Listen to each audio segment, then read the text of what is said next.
민수기 9장 15절부터 23절까지 말씀 제가 봉독하겠습니다.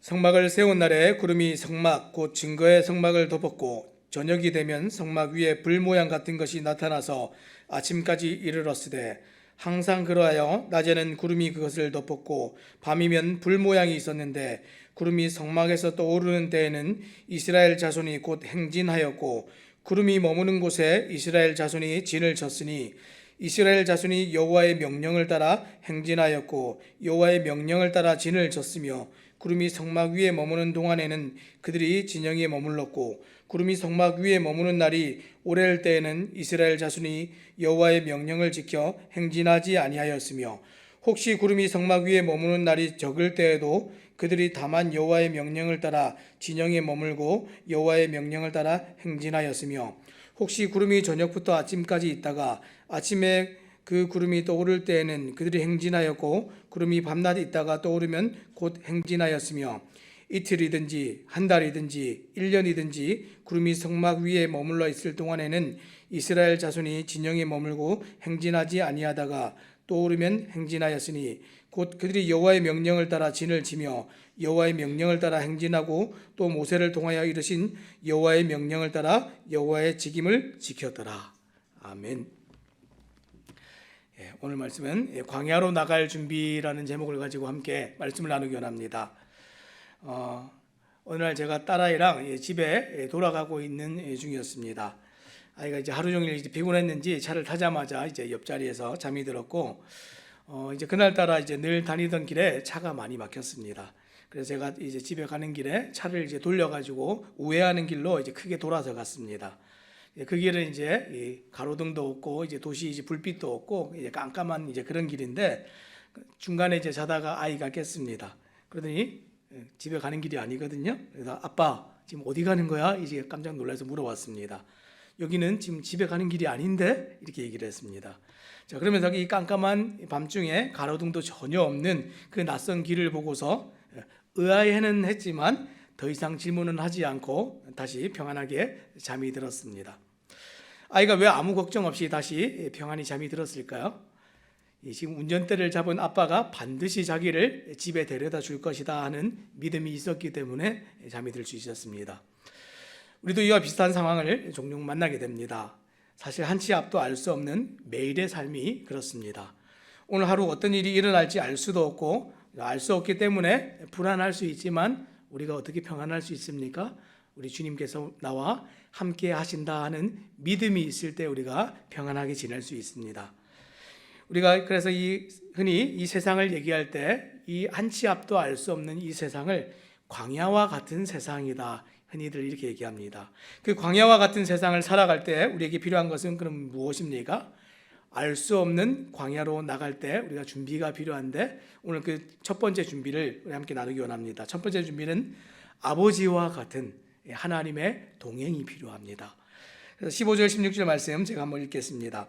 성막을 세운 날에 구름이 성막 곧 증거의 성막을 덮었고 저녁이 되면 성막 위에 불 모양 같은 것이 나타나서 아침까지 이르렀으되 항상 그러하여 낮에는 구름이 그것을 덮었고 밤이면 불 모양이 있었는데 지금 모세가 하나님의 명령을 따라 지금 성막을 구별하여서 지금 다 지은 다음에 봉헌을 했습니다. 그때 하나님께서 구름 기둥과 불 기둥으로 지금 세워진 성막 위에 임하셨습니다. 자, 이스라엘 백성들은 이전에 이미 이 구름 기둥과 불 기둥을 경험한 적이 있지요. 언제 경험했습니까? 그들이 출애굽했을 당시에 애굽의 군사들이 막 쫓아올 때에 하나님께서 이 구름 기둥과 불 기둥으로 이 애굽의 군사들을 혼란케 하심으로 이스라엘 백성들을 지키셨던 그 사건이 있었습니다. 자, 그리고 시내산 앞에 도착한 백성들은 이 시내산 꼭대기에 임재하신 하나님을 이제 보게 되는데 또 그때도 빽빽한 구름으로 보았고 그때 들었던 것은 지진과 천둥의 소리를 들었습니다. 자, 이런 일들이 그 전에 있었지요. 이 당시에 모세는 지금 시내산 꼭대기에 임재하신 하나님을 만나기 위해서 어떻게 했습니까? 시내산에 하나님께서 임재하셨을 때 산으로 올라가야 됐습니다. 그래서 이제 산으로 올라가서 하나님을 이제 만나는 대면하는 그런 일들이 있었는데 이제 그들은 어떻습니까? 지금 성막이 다 지어지고 나서 하나님께서 오랫동안 있었던 그 시내산에서 이제 떠나도록 명령을 하십니다. 이제 시내산을 떠나 가나안으로 가야 되는데, 자, 그렇다면 이스라엘 백성들은 하나님을 만나려면 다시 시내산 꼭대기로 다시 찾아와야 됩니까? 그렇지 않죠. 하나님은 당신의 백성과 함께 하시기 위해서 지금 백성들의 진영 한가운데 지금 이동식 텐트인 성막을 세우도록 그렇게 말씀을 하신 겁니다. 그리고 이제 그곳에 구름 기둥과 불 기둥으로 임재하셨습니다. 전에는 시내산 꼭대기에 계셨는데 이 성막이 다 지어지고 나니까 그들이 이동하는 대로 함께 하나님께서 이동하십니다. 자, 이제 그 구름 기둥과 불 기둥 임재하시는데 언제 임하셨습니까? 오늘 15절 말씀에 보니까 성막을 세운 날에 임하셨다 이렇게 기록을 하고 있습니다. 오늘 우리가 보고 있는 민수기 이 9장 15절부터에 나오는 이 이야기는 출애굽기 마지막에 나오는 40장 33절부터 나오는 그 내용과 겹치는 내용입니다.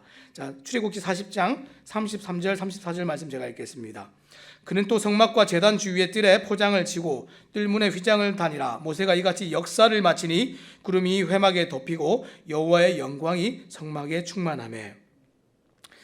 여기서도 똑같죠. 성막이 다 만들어지고 모세가 모든 역사를 마쳤다 이러니까 하나님의 영광이 성막에 임재하고 충만했다 이렇게 얘기합니다. 자, 이것은 단순히 성막을 만드는 일을 지금 얘기하는 것만 아닙니다. 지금 모세가 모든 역사를 마쳤다 할 때는 성막을 만드는 일을 포함하여서 지금 모든 일을 끝냈다는 것은 그 성막이 반드시 해야 되는 기능하는 그 일까지도 마쳤다 그 얘기입니다. 그래서 출애굽기 40장 29절 그 앞에 나오는 내용을 보면 또 회막의 성문 문 앞에 번제단을 두고 번제와 소제를 그 위에 드리니 여호와께서 모세에게 명령하신 대로 되니라. 지금 무엇을 했습니까? 성막을 다 지어놓고 그냥 이 하나님의 영광이 하나님의 그 불기둥과 구름기둥이 그냥 임재한 것이 아니라 제사가 드려졌습니다. 다시 말해 성막을 세운 날이라고 하는 것은 아론의 아들들이 제사장직을 감당하여서 성막에서 하나님 앞에 출애굽 이후 첫 번째 유월절 제사가 온전히 드려진 날이 지금 성막이 다 봉헌되어진 그날입니다. 그때 하나님께서 성막에 임재하셨습니다. 하나님께서는 이제 시내산을 떠나서 광야의 길로 다시 들어서는 이스라엘 백성을 위해서 제일 먼저 하나님께서 그들이 하나님과 동행할 수 있는 방법을 지금 고안하셔서 알려주시는데 지금 그 준비를 여기까지 시켜주신 것입니다. 절대 주권으로 세상을 다스리시는 하나님께서 우리와 함께 광야 길을 가시고 가실 뿐 아니라 지키시고 반드시 가야 할 목적지로 우리를 데려다 주시겠다 하시는 말씀이 하나님의 동행입니다. 그 아버지와 같은 하나님의 동행, 이것이 없이는 우리는 광야로 나갈 수가 없습니다. 자, 그러면 이제 광야로 나가는 두 번째 준비는 무엇입니까? 동행하시는 그 하나님의 인도를 우리가 따라가는 것입니다. 자, 그래서 17절부터 19절까지 말씀인데 제가 읽겠습니다. 구름이 성막에서 떠오르는 때에는 이스라엘 자손이 곧 행진하였고 구름이 머무는 곳에 이스라엘 자손이 진을 쳤으니 이스라엘 자손이 여호와의 명령을 따라 행진하였고 여호와의 명령을 따라 진을 쳤으며 구름이 성막 위에 머무는 동안에는 그들이 진영에 머물렀고 구름이 성막 위에 머무는 날이 오랠 때에는 이스라엘 자손이 여호와의 명령을 지켜 행진하지 아니하였으며. 자, 지금 계속해서 이 성막과 관련된 이야기들이 나오고 있는데 이 성막과 관련해서 우리가 지금 성경을 보면 이 출애굽기는 이 성막 건축에 관한 이야기입니다. 이 출애굽기가 성막 건축에 관한 이야기라면 레위기는 성막에서 그 제사에 관한 이야기를 하고 있고요. 지금 우리가 보고 있는 이 민수기는 이 성막과 관련해서는 이 성막을 이스라엘의 중심에 모시고 살아가는 이야기입니다. 그래서 성막이 지어지고 나서 이스라엘 12지파가 어떻게 했습니까? 동서남북으로 진영을 배치하는 장면이 민수기 2장에 나옵니다. 민수기 2장 2절 말씀 제가 읽겠습니다. 이스라엘 자손은 각각 자기의 진영의 군기와 자기의 조상의 가문의 기호 곁에 진을 치되 회막을 향하여 사방으로 치라 이렇게 얘기합니다. 사랑하는 여러분, 성막을 이스라엘의 중심에 둔다 하는 의미가 무엇입니까? 지금 성막이 있어야 할 방위가 중요하다 그것을 말하는 것이 아닙니다. 이것은 그 성막에 임재하신 하나님이 중심에 와야 한다는 것을 가르치고 있습니다. 이 히브리 성경에서 민수기의 이름이 광야에서입니다. 광야에서. 오늘 우리가 보고 있는 성경 그대로죠. 실제로 민수기의 내용은 처음 출애굽하여서 광야로 들어왔던 그 이야기부터 시작해서 가나안 접경 지대인 가데스 바네아까지 갔다가 여호수아와 갈렙을 제외한 이 정탐꾼들의 부정적인 복으로 이 두려움에 빠진 1세대들이 하나님을 원망하고 이 불신앙과 불순종의 모습을 보이므로 어떻게 됩니까? 다시 광야로 회군하여서 광야에서 40년간 지낸 이야기로 민수기의 모든 내용이 다 이렇게 채워지고 있습니다. 광야에서 시작해서 광야로 끝나는 내용이 이 민수기입니다. 따라서 민수기가 정말 말하고 싶은 것이 무엇입니까? 첫째로 왜 출애굽해서 가나안에 이들이 들어가지 못했는지 그것을 알라 하고 주신 말씀이 민수기이고, 두 번째로는 이 말씀을 듣는 모든 독자들로 하여금 그런 불신앙의 역사를 본받지 말라 하는 것이 지금 민수기의 핵심적인 이야기들입니다. 자, 그러면 지금 하나님께서 이 문제들을 지금 꼬집고 계신데 문제의 핵심이 무엇입니까? 동행하시도록 하나님께서 동행하시겠다라고 말씀하시면서 성막도 짓도록 하시고 함께 가기를 하나님께서 말씀하셔서 임재하셨는데 동행하시는 그 하나님의 인도를 따르지 않았다는 겁니다.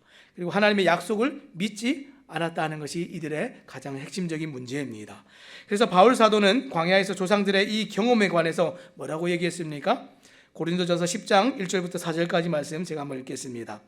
형제들아, 나는 너희가 알지 못하기를 원하지 아니하노니 우리 조상들이 다 구름 아래에 있고 바다 가운데로 지나며 모세에게 속하여 다 구름과 바다에서 침례를 받고 다 같은 신령한 음식을 먹으며 다 같은 신령한 음료를 마셨으니 이는 그들을 따르는 신령한 반석으로부터 마셨음에 그 반석은 곧 그리스도시라.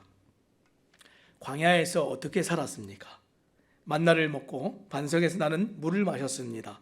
그런데 반석은 그리스도시라 이렇게 얘기했습니다. 반석이 그리스도시라는 말은 무엇입니까? 반석에서 물을 내신 그 하나님이 생명의 원천이다라는 것을 말해주고 있습니다. 마찬가지로 광야 같은 세상에서 살아가는 오늘 우리에게 예수님이 모든 것의 원천이 되신다 하는 그 믿음이 우리 안에 있어야 됩니다. 우리는 그것을 날마다 알고 기뻐해야 됩니다. 그런데 이스라엘 백성들은 어떻게 했습니까?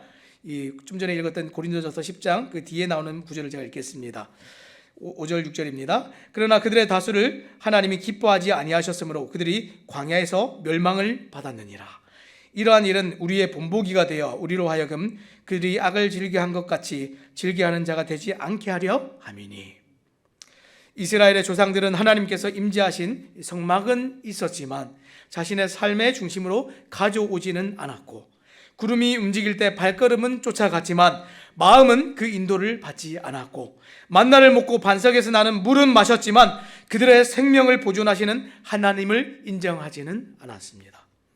바울은 그들의 멸망이 본보기가 되어서 우리는 그런 악을 즐겨하는 자가 되지 말라고 당부하고 그렇게 부탁을 하고 있습니다. 또 고린도전서 10장 11절에는 이렇게 얘기합니다.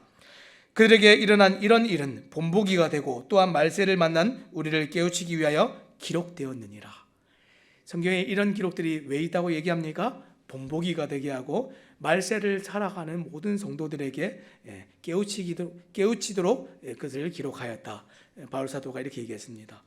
말세를 만난 성도의 유일한 소망과 소망은 우리 주님을 바라보면서 살아가는 것입니다.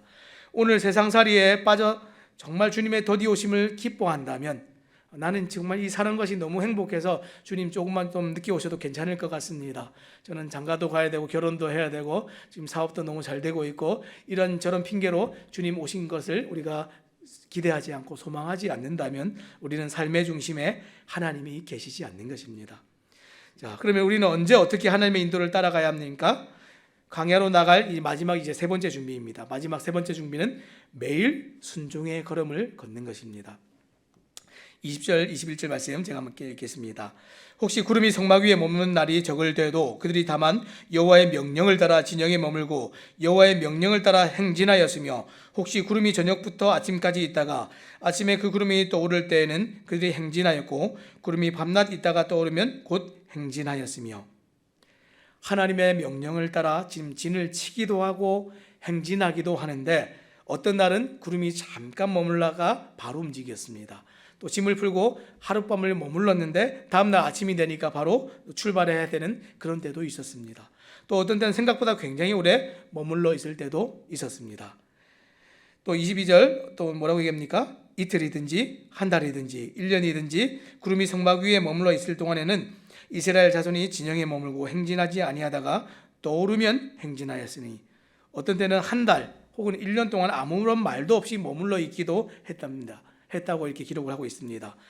구름이 성막에서 일어날 때면 자연스럽게 이스라엘 진영도 행진을 하면 되지만 오랫동안 머물게 되면 어떻습니까? 단순히 이 구름이 뜰 때까지 계속 하염없이 기다릴 수만은 없는 것입니다. 어떻게 합니까?